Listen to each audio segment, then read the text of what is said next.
Hey, eighth grade. Coming to you a little late Wednesday night. Everybody in my house is asleep, so I'm trying not to talk too loud, and I'm gonna make this pretty quick. So, announcements and reminders. Third trimester starting right now, as you know.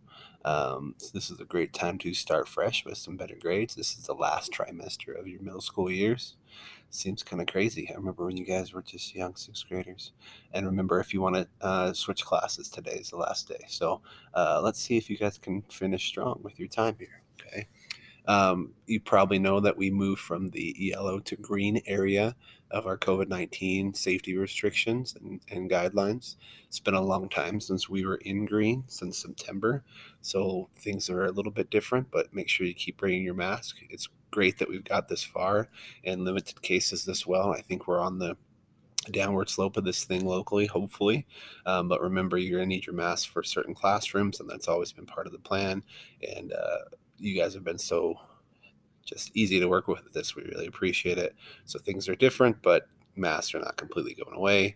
We're still trying to distance, and we're still trying to keep everyone's safe to end the year. So, and this was on my mind over the weekend because some friends and I were talking about just wishing that more folks in our community, more young people in our community were involved with things. So whether it's signing up for track, which you can sign up now, you could still probably get involved with the spring musical that is a middle school, high school combo, join choir, whatever, sign up for some other sports teams. I think in my head's in the way, excuse me. It's my theory that if you go through all of middle school and high school and never try an extracurricular activity, whether it's speech and debate, band, choir, a sport, FFA, whatever, I don't think your educational experience will be fully complete without some level of involvement. So find something that would work for you that will complement the great things you're doing in the classroom, because there's just so much you can learn from being involved in one of those, being a part of a group, something that's more important than just you as the individual. So hopefully you can find something you love. You guys that are involved, good job. Keep it up. Pride Week. So student council and I had a great meeting yesterday, and we're really close to finalizing all of our Pride Week dress up days and contests. You guys have a winning streak to uphold. And I'll tell you this, there's some people kind of gunning for you this year for sure. So we hope to make those announcements on Monday, because March 15th is the start of that, the week before spring break, coming up fast. So as you know, we're now on to decision 4 of 6 that we're going to spend some time with, asking you guys to reflect on making those. These are decisions that, here's the book right here, the 6 most important decisions you'll ever make that you just happen to have to make during your teenage years. So, what have we talked about dating so far? Well, before we talked about 6 universal dating questions, like what can you expect during teenage years? Probably lots of drama and awkwardness. Okay, who should you date? Well, don't base it purely on appearance. People who share some of your interests and values, for sure. You like the whole package, that is the whole person. What if you're not getting asked out right now? Who cares? You're young, it'll happen. Okay, you don't define yourself by other people. Most common mistake. Centering your life on the boyfriend or girlfriend. Remember, you should be centering on your values and not make them the center of your world. That can cause a lot of problems.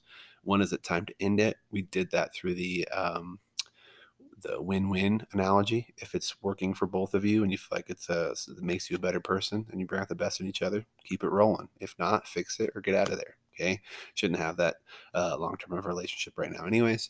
And then how can we avoid toxic or abusive relationships? And if you can avoid it, how do you end it? I just thought of the idea of a frog in boiling water, that when you let a few things go, it's like you don't even notice that you're in this toxic relationship. Or I've heard from other people that that's the case. So the moment that somebody does something that you're not okay with, that's really abusive or mean towards you, get out of there before you get in too deep, for sure. So this week is kind of part 2 of intelligent dating. So Sean Covey tried to answer your questions. Now he just gives you 6 general guidelines, and we're going to move through them very quickly after we do some dating math. Some of you guys know how much I love math. So Sean talked about 2 fake dating rules or laws that it seems like as a society everyone just buys into. So number 1, Fake rule number one: you have to pair up, and people will tell you that you have to have a girlfriend or boyfriend to be happy. And that question will get more or that rule will become more common the older you get, right? So if you're 20 or something, you don't have a boyfriend, people will be putting pressure on you. You add that fake rule plus this fake rule that people tell you that you need to get physical. The more you like someone, the more physical you should get, and you can only show love with your body. So two very common sort of myths of dating. You equal those things together, what are you going to have? Lots of painful short-term relationships, broken hearts. This is not a recipe for success. So today, Sean's guidelines hopefully give you a better equation where if you follow these guidelines, it'll guard you from becoming too centered on the boyfriend or girlfriend, keep healthy relationships, avoid toxic ones, and up the fun factor, because ultimately that's what teen dating should be, fun. So here's the 6. I'm going to go pretty fast. I don't know if I need my face on any of these sometimes. Don't date too young. Those little whippersnappers probably need to slow their roll a little bit. Okay, I think they're a bit too young. Mid-teens is probably a good time to start, which you're not quite to yet, 13 or 14. I just think it makes this logical sense. I think I've said this many times to you guys before. Can't even drive yet. Where are you going to go on a date, right?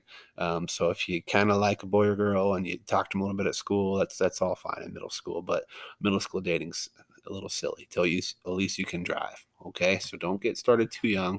That can be harmful.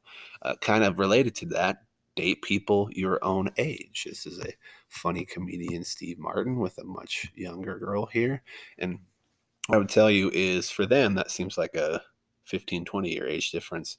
For you, even 1 or 2 years can be a bit of an issue because when you're my age and old, if you're like 30, I'm older than this, but if you're 41 and you're dating somebody who's 42 or 43, you're in the same stage of life, same stage of maturity or should be. But if you're 13 and you're dating a 14 or 15-year-old, that's a different stage of life. Okay. So I would avoid that. Okay. Same age is great. 1 year, you're probably okay, but you start going beyond that, it's going to get real iffy. So it's always a nice idea to date people your own age, just a little safer and smarter. This picture is supposed to represent the idea that variety is the spice of life. I've told you guys my high school experience a little bit of having one girlfriend for 3 out of the 4 years and just feeling a little bored with that. So this phrase "variety is the spice of life," you're missing out on opportunities when you pair off like that for long term because really you could know so many different people. I remember there was this girl in high school who was an exchange student from Italy that I kind of could have dated, but I kept dating the other girl who was in college by that time, and so you missed out on an opportunity just for fun. So, and I think people are too quick to just try to jump in this centered off relationship where you could just begin to know more people. This is a quote from Sean. You don't want to join the adult world too soon. It's not half as much fun as being a kid, which is true. So you don't need to start rushing into these long-term things. Just get to know folks. I remember that was one of the most enjoyable parts of college. There were so many girls around, and there's a chance to get to know more and more of them. So I think that was good. From there, dating groups. This is just a safer bet. Okay, people pairing off for long stretches of time on their own. It can be a recipe for disaster. Group dates can be really fun, even if it's a double date. Okay, so when you're able to drive and date, consider going out with some friends and just having a good time together, keeping the pressure off, and it's a little safer that way. Uh, Guideline number 5: set your own boundaries. If you don't decide now, early, beforehand, before going on dates, before spending time with people, especially alone, if you don't decide beforehand where the line is, where you're saying, I'm not going to do this, I'm not going to do that, I'm not going to go out with that type of person, okay? You're not going to set your own standards. Someone else is going to make those decisions for you in the moment, and you may not be happy with them afterwards, okay? So when you get it's time and you say you need to know what kind of person you're going to be on those dates and what you're going to do. So hopefully you can do that early. And then the last one, I didn't know why Sean Covey included this one in his book as being one of the 6 guidelines for intelligent dating, but I get it. He's talking about planning dates, and traditionally that kind of fell to dudes, but I don't know if it's that way anymore. Okay, girls can plan dates, that's fine. And he makes the point of saying, like, try to have some fun with it, and you don't always have to have money. So I would say Creativity, come up with something fun that maybe the girl or boy hasn't done before. And consideration, what will they like? Maybe you want to go to a poetry reading, but maybe that's not your deal. Just wishing that I was with some of you guys to poke fun at you.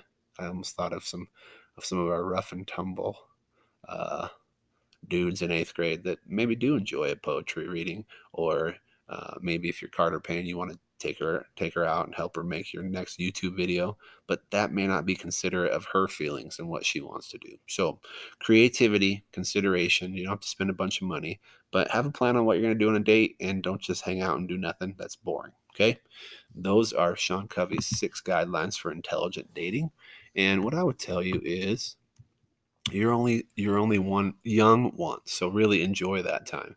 Hey, the older you get, you're gonna miss out on the opportunity to meet more people, have fun, do what you want on a given day. So keep it fun, keep it light. Don't waste 3 high school years just dating a girl that you had not a whole lot in common with. And follow those 6 guidelines. You should be safe. Hopefully that wasn't too quiet, and I didn't wake anybody up. So thanks for listening. Hope to see you guys in person at school tomorrow. And when you start dating, please, please, please be safe, be smart. Okay, see you eventually. Almost see you.